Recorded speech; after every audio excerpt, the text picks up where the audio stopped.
నా చిన్నప్పుడు క్లాస్లో టాపర్స్ ఉండేవాళ్ళు, బ్యాక్ బెంచ్ ఫెయిల్యూర్ స్టూడెంట్స్ ఉండేవాళ్ళు. ఆ, అంతా చాలా ఎక్స్పెక్టేషన్స్ ఏంటంటే టాపర్స్ లైఫ్లో కెరీర్లో టాప్లో ఉంటారు, ఈ ఫెయిల్యూర్ స్టూడెంట్స్ ఎందుకు పనికిరారు అని మా టీచర్స్ ఎప్పుడు అనేవాళ్ళు. మీరు ఎందుకు పనికిరారు, మీరు ఎందుకు పనికిరారు అలాగనేసి. కట్ చేస్తే కొన్ని ఏళ్ళు గడిచిన తర్వాత 10th ఫెయిల్ అయిన బ్యాక్ బెంచ్ స్టూడెంట్స్ కంపెనీస్కి హెడ్లా ఉన్నారు, ఒక టాప్ స్టేజ్లో ఉన్నారు. అండ్ టాపర్స్ ఏమో యావరేజ్ స్టేజ్లో ఉన్నారు. సో జీవితంలో ఎప్పుడు నేను ఇది ఎందుకు చెప్తున్నానంటే, కొంతమంది జీవితం మనకి ఎప్పుడు ఎలాగ అవకాశాన్ని ఇస్తుందో తెలియదు. ఈరోజు ఉన్నట్టే రేపు ఉండదు. కొంతమంది చిన్న పిల్లలు, స్కూల్ పిల్లలు ఇంటర్ ఫెయిల్ అయిపోయామని, స్కూల్లో సార్ అరిచారని డిప్రెషన్తో సూసైడ్ అటెంప్ట్ చేస్తున్నారు. That is very wrong. ఎందుకంటే జీవితం ఎప్పుడు ఏ నిమిషం ఎలాగ అదృష్టం తలుపు తడుతుందో తెలీదు. ఆ అదృష్టం వచ్చేదాకా నువ్వు ఒక హీరోలాగా సొసైటీలో నిలబడేదాకా ఆ టైం కోసం వెయిట్ చేయాలి, ఆ టైం కోసం పోరాడాలి, ఆ టైం కోసం ఫైట్ చేయాలి. మన లైఫ్ ఉన్నది ఫైట్ చేయడానికి. అంతేగాని చిన్న చిన్న విషయాలకి ఏమి ఇప్పుడు మీరు ఇన్స్పైర్గా ఎంతమందిని తీసుకోవచ్చు.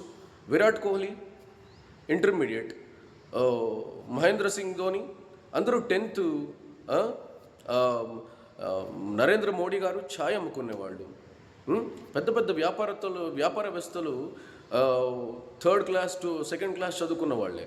కానీ మన మల్లారెడ్డి గారు కూడా అంటారు, మినిస్టర్ పూలమ్మ అన్నాడు. ఇప్పుడు ఆయన మినిస్టర్ అనమాట, ఎన్నో కాలేజీలు నడిపిస్తున్నాడు. ఇలాగా ఎవరి జీవితం ఎప్పుడు ఎలా మారుతుందో తెలీదు. మనం చేయాల్సిందంతా చిన్న వాటికి ఫెయిల్ అయ్యామని మార్క్స్ అనేది it is not at all a thing. Knowledge ఉన్నవాడు ఎప్పుడు సూసైడ్ అటెంప్ట్ చేయడు.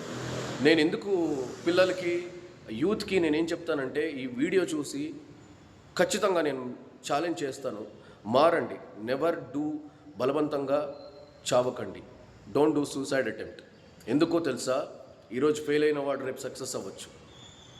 కాబట్టి మనం చేయాల్సిందంతా ప్రయత్నం. Keep on waiting for the time ఎప్పుడు నీకు అదృష్టం తలుపు తడుతుందో తెలియదు. ఈరోజు మనం ఫెయిల్ అయిపోయి మన జీవితంలో ఫెయిల్ అని కాదు. ఈరోజు ఫెయిల్ అయిన వాళ్ళే అందరూ 90% సక్సెస్ఫుల్ పీపుల్గా ఉన్నారు. కాబట్టి చిన్న చిన్న వాటికి అమ్మ అరిచిందని, నాన్న అరిచాడని, సార్ అరిచాడని, తక్కువ మార్క్స్ వచ్చాయని ప్లీజ్ దయచేసి ఈ పని మాత్రం జీవితంలో చేయకండి. ఎస్ అన్నారు కదా, నేను నెక్స్ట్ టైం సాధిస్తాను, నెక్స్ట్ టైం చూస్తాను. సో ప్రతిసారి ఎవరు ఫస్ట్ అటెంప్ట్లోనే పాస్ అవ్వరు, ఫస్ట్ అటెంప్ట్లోనే సక్సెస్ అవ్వలేరు. మై డియర్ యంగ్స్టర్స్, రేపటి పౌరులు మీరే, రేపటి సమాజానికి వెన్నెముక మీరే. కాబట్టి పోరాడండి, ఫైట్ చేయండి, చివరి దాకా ఫైట్ చేయండి. ఖచ్చితంగా మీరు సక్సెస్ అవ్వగలరు. But don't get back and don't lose your life. Be strong. Definitely you will have a day. That day you will have a successful day.